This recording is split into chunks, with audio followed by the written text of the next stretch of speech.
ఒక అమ్మాయి తండ్రి ఆజ్ఞ మేరకు గుడికి వెళ్లి తిరిగి వచ్చింది. దర్శనం బాగా జరిగిందా బిడ్డ అని అడిగాడు తండ్రి. ఏం దర్శనమో ఏమో నాన్నగారు. ఇంకొకసారి ఎప్పుడు గుడికి వెళ్ళమని చెప్పకండి నాన్నగారు అని కోపంగా చెప్పింది కూతురు. ఏం జరిగింది బిడ్డ అని తండ్రి అడిగాడు. గుడిలో ఒక్కరంటే ఒక్కరు దేవుని మీద ధ్యాసతో లేరక్కడ. అందరూ వారి వారి మొబైల్ ఫోన్లో మాట్లాడుకోవడము, ఫోటోలు తీసుకోవడము, వారి వారి సొంత విషయాల గురించి మాట్లాడుకోవడము. అసలు భక్తి అనేది లేనే లేదు నాన్నగారు. కనీసం భజనల వద్ద కూడా సరైన పద్ధతులలో ఉండడం లేదు.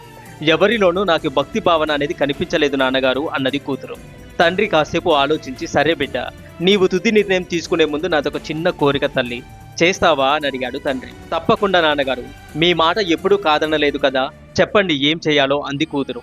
ఒక కుండలో నిండుగా నీళ్లు తీసుకొని గుడికి వెళ్ళి 3 అంటే 3 ప్రదక్షిణలు చేసి రావాలి. అయితే చిన్న గమనిక, నీ కుండ నుంచి ఒక్క చుక్క నీరు కూడా తొనకరాదు. ఈ పని చేయగలవా తల్లి అన్నాడు తండ్రి.